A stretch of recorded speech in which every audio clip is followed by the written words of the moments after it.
السلام عليكم ورحمة الله وبركاته. جرى جرتو هردوفتو كيشم هركفون ورون من تبروس نجا كيسني الحمد لله نجا جيني بدأنا نسنين جرا.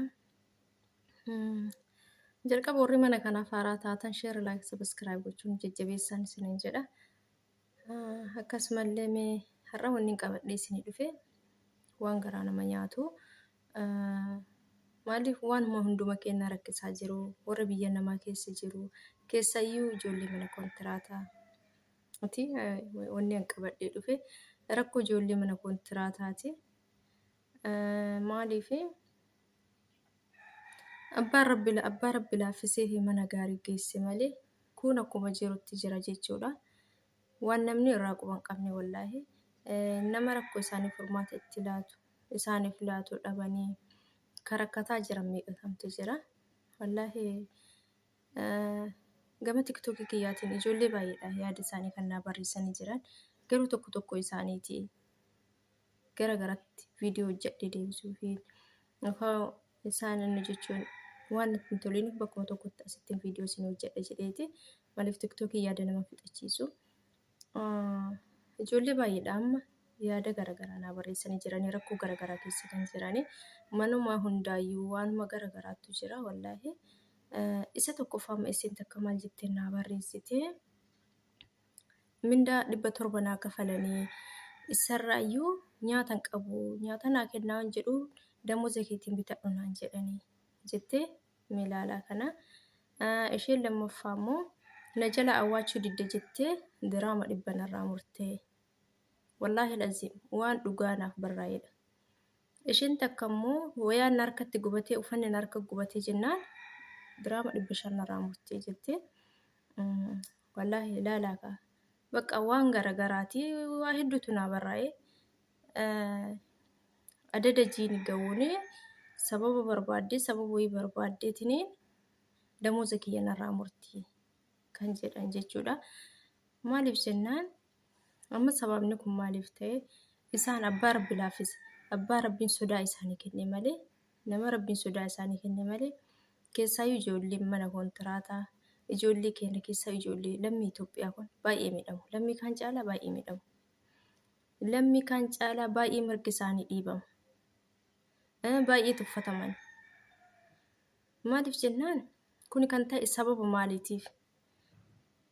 maaliitiif miidhaman sababa warra biirootiif waan biraatiif miti. Maaliif jennaan warri biiroon hin dhufti namni takkan fudhatti isaan isii irraa hin fayyadamanii waan ta'e wayii egaa isii irraa waan wayii fayyadamanii sarratanyaan tun maalitti jirti nyaataa jirti dhugaa jirti damooza ofii fudhataa jirti dhukkubsatte mana yaalaa geessiti isiin fudhatte tun jedhanii wanni isaan hubatan hin jiru.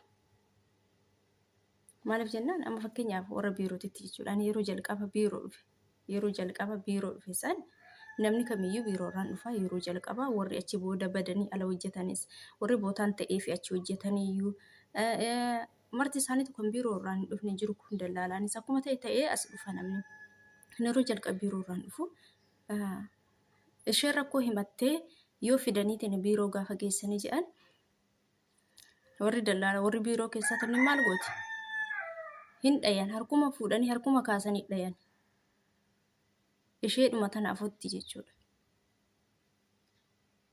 Madaa'ima arabaa tana afotti dhayan dhayuun maaliif barbaachise isiisan si'achiisuudha. Maaliif reessa abbaan gaafa cabse ormi ija balleessaa jedhamee miree duraanu erga isaan kana godhanii erga akka waan seerri hin jirreetitti mirga namummaa isaanii dhiibanii erga isaan kan dhayan ta'e isheen fudhatte sun maala agootu akkama agootu. Sababni ijoolleen keenya mana kontiraataa keessatti miidhamaniif sababni nyaanni isaanii seerri nyaata isaanii hin arganneef sababni mana tokko fudhattee ofiif jettee fudhattee mana intalaa mana haadhaa mana ilmaa ofii akka harreetitti walii gadoo fa'aa ol baasaa gabbuusaa hojjechiisu sababa achi dadhabbina biirooti.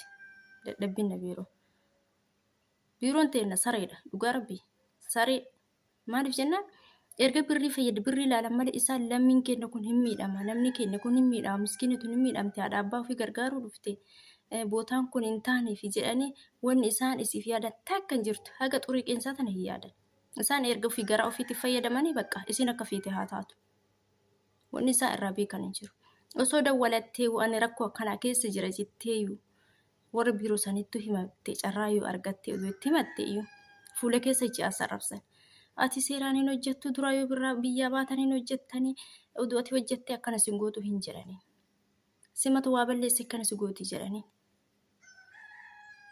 isaanii warra irraa fayyadaman saniif dhugaa kennan isii tan ammoo badii keetti jedhanii badii itti muran kuni maaliif ta'uu barbaachise isin irraa fayyadamtanii ishii fayyadamtanii faayidaa argattanii isii miskiina tanallee bootaan kun isii ta'e isiin taane mee hubadha mee laala irraa ofiiyyuu fayyadamaa jirtanii mee hubadha damuuzi isii fudhataa jirti damuuzni isii meeqa irraa muramaa jira mana meeqa dalagaa jirti nyaata argataa jirti dhukkubsattee yaalamaa jirti kana hubadhaa mee kana hubadha garama keessan bichaaf hin jiraatina dhugaa rabbi ani waan biraan jedhu warri biiroo rabbiin jireenya keessan irratti dhagamoyii haa fe'u malee akkasi miskiina biyya namaa fiddanii fuute deemtini takka bara tasarraatanyaa sanuu fudhattu ta ofiiyyuu jireenya fi mana ofii keessatti as beezaayyuu bitachuu hin dandeenyedha achi booda gaafa jiini ga'u sababa wayii waa wayii uumteet